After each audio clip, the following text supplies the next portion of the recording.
तो हेलो दोस्तों, कैसे हैं आप सभी लोग। तो स्वागत है आपका हमारी एक और नई वीडियो। दोस्तों, मैंने अपने क्लास वाले शॉर्ट्स में ये वाला एम्पलीफायर बोर्ड दिखाया था। तो मैंने इस वाले बोर्ड से ये वाला एम्पलीफायर तैयार किया है, जिसे कि मैंने खुद ही अपने हाथों से बनाया है। तो गाइस, इसके लिए मैं माफी चाहता हूँ कि इस एम्पलीफायर को बनाने वाली वीडियो में रिकॉर्ड नहीं कर पाया, पर फिर भी मैं आपको अच्छे से समझा दूंगा कि इस वाला एम्पलीफायर को मैंने कैसे बनाया है। इसके फ्रंट साइड में मैंने सिर्फ पैनल वाला डिस्प्ले और ये बेस टेबल कंट्रोलर लगाया है। तो चलिए मैं आपको इसके अंदर दिखाता हूँ कि इस एम्पलीफायर के अंदर क्या क्या लगा हुआ है। तो ये हटा दिया हमने इसके ऊपर वाला कवर। दोस्तों, इस बोर्ड को चलाने के लिए इसमें 18 3 एम्पीयर का ट्रांसफार्मर लगा हुआ है। गाइस, इस वाले बोर्ड में 50 वोल्ट 4700 माइक्रोवेव का 2 कैपेसिटर लगा हुआ है। इसमें जो MOSFET यूज हुआ है उसका नाम मैं ऊपर मेंशन कर दे रहा हूँ। उसमें 2 पेयर का MOSFET लगा हुआ है। इसमें रिपोर्ट देने के लिए मैंने बेस टेबल वाला बोर्ड अलग से लगाया हुआ है। ये वाला जो ब्लूटूथ कार्ड है, मैंने इसके डिस्प्ले की वायर को बाहर वाले डिस्प्ले के साथ कनेक्ट किया है, जो कि हमारा डिस्प्ले का जो अंदर चलता है वही बाहर शो करता है। और जो ये वाला बोर्ड है, ये हमारा VU मीटर कंट्रोलर बोर्ड है, जिससे कि हमारा जो बाहर डिस्प्ले में VU मीटर लगा हुआ है उसी से ये वर्क करता है। जो हमारे मॉड्यूल का आउटपुट है, मैंने इस बेस टेबल वाले इनपुट के साथ कनेक्ट कर रखा है। और इस वाले बोर्ड से मैं 5 वोल्ट इस मॉड्यूल को दे रहा हूं। उसके बाद ये जो बेस टेबल वाले बोर्ड का आउटपुट है, मैंने वो डायरेक्ट एम्पलीफायर के साथ कनेक्ट कर रखा है। तो गाइस, इसका कनेक्शन बिल्कुल सिंपल है, जो कि आप भी जानते होंगे, क्योंकि ये सब नॉर्मली वायरिंग आजकल का तो बच्चा भी कर लेता है। तो गाइस, आप क्यों नहीं कर सकते। तो चलिए बकवास ना करते हुए इसमें सप्लाई देते हैं और साउंड टेस्टिंग करते हैं कि ये कैसे चलता है। गाइस, मैंने लास्ट वाले शॉर्ट्स में इस वाले बोर्ड से 10 इंच का स्पीकर चलाया। तो चलिए अब देखते हैं कि ये वाला बोर्ड 12 इंच का स्पीकर अच्छे चला पाएगा अभी या नहीं। गाइस, मैंने इसमें पावर सप्लाई दे दी और ब्लूटूथ के साथ इसको कनेक्ट कर लिया। तो चलिए अब इसमें साउंड प्ले करते हैं।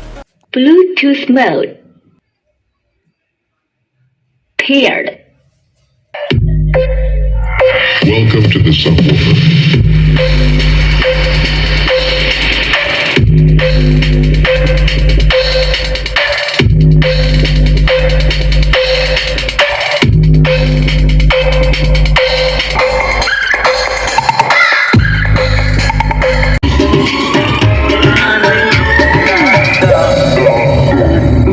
अब आपको सुनाते हैं अपना पावरफुल हमिंग वाइब्रेशन।